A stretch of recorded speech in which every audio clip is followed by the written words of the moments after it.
Ang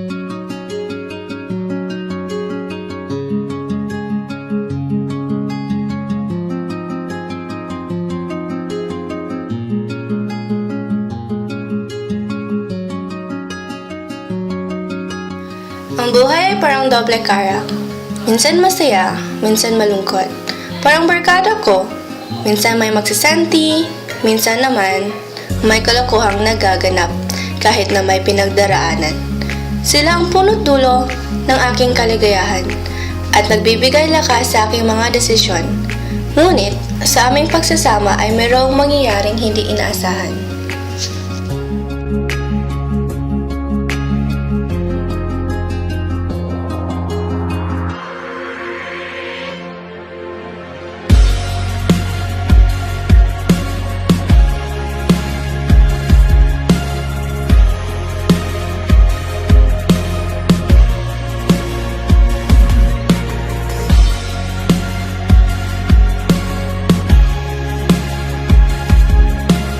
Akala mo ang buhay ay isang imahinasyon na kaya mong gawin lahat ng imposibleng mangyari. May mga taong darating at aalis sa buhay natin na alam ng lahat na hindi sila tatagal sa ating buhay. Sabi nga nila, the stranger you met is Jesus in disguise.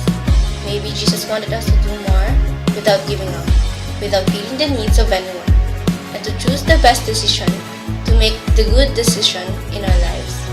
Tayo lang ang may alam kung ano ang dapat gawin para sa ating ikanabubuti ng ating kinabukasan.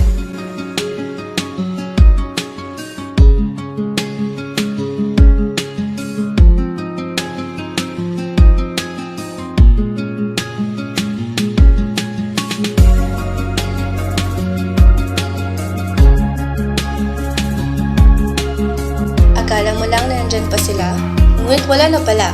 Pero manatili sila sa ating puso't isipan at ang kanilang pagmamahal na naibigay.